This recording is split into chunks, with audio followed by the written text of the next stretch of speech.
کلمہ یہ سب سے زیادہ ضروری ہے، اللہ نے اس کا حکم دیا لیکن سب سے پہلے نہیں دیا۔ نماز یہ سب سے زیادہ ضروری ہے، اللہ نے اس کا حکم دیا لیکن سب سے پہلے نہیں دیا۔ روزہ یہ سب سے زیادہ ضروری ہے، اللہ نے اس کا حکم دیا لیکن سب سے پہلے نہیں دیا۔ زکوٰۃ یہ سب سے زیادہ ضروری ہے، اللہ نے اس کا حکم دیا لیکن سب سے پہلے نہیں دیا۔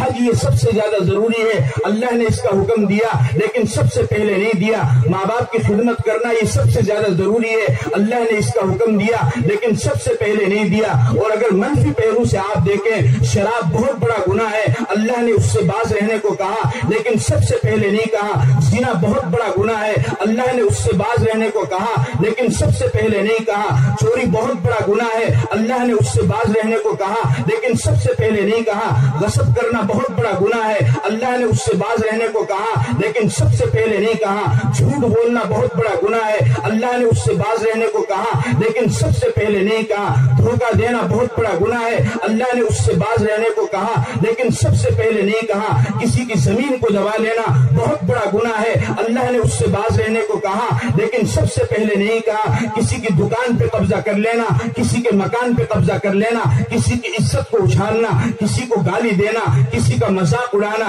کسی سے نفرت کرنا، کسی سے دشمنی کرنا، اپنے دل میں تکبر پیدا کرنا، اپنے دل میں حسد پیدا کرنا، یہ بہت بڑے بڑے گناہ ہے اور اللہ نے ان تمام گناہوں سے بچنے کا حکم دیا لیکن سب سے پہلے نہیں دیا۔ اللہ نے جبرائیل امین کے ذریعے اپنے پاک پیغمبر پر جس پاک قرآن کو اتارا، اس پاک قرآن کے اندر جو سب سے پہلا حکم اللہ نے اپنے نبی کو اور اپنے نبی کے ماننے والے امت کو دیا، وہ حکم یہ تھا کہ اقرا، پڑھ، تعلیم حاصل کر۔ یہ حکم سب سے پہلے کیوں نہیں دیا؟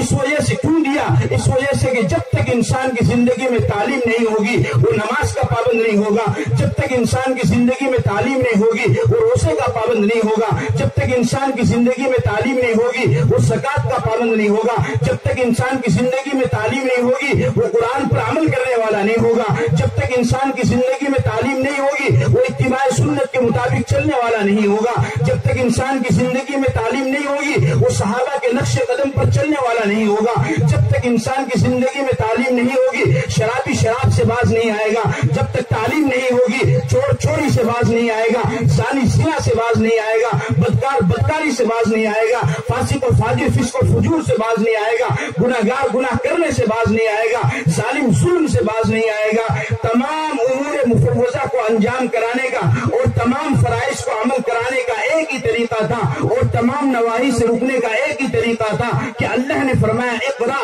پڑھ، تعلیم حاصل کر۔ جب تعلیم انسان کی زندگی میں آئے گی تو وہ اچھے کاموں کو کرنے والا ہوگا، جب تعلیم انسان کی زندگی میں آئے گی تو وہ برے کاموں سے رکنے والا ہوگا۔ اس وجہ سے اللہ نے اپنے کلام میں سب سے پہلے اپنے نبی کو اور اس کی امت کو حکم دیا اقرا، پڑھ، تعلیم حاصل کر، کیونکہ اس کے بغیر انسان صحیح زندگی نہیں گزار سکتا ہے۔ لیکن آج ہماری قوم کا خاص طور پر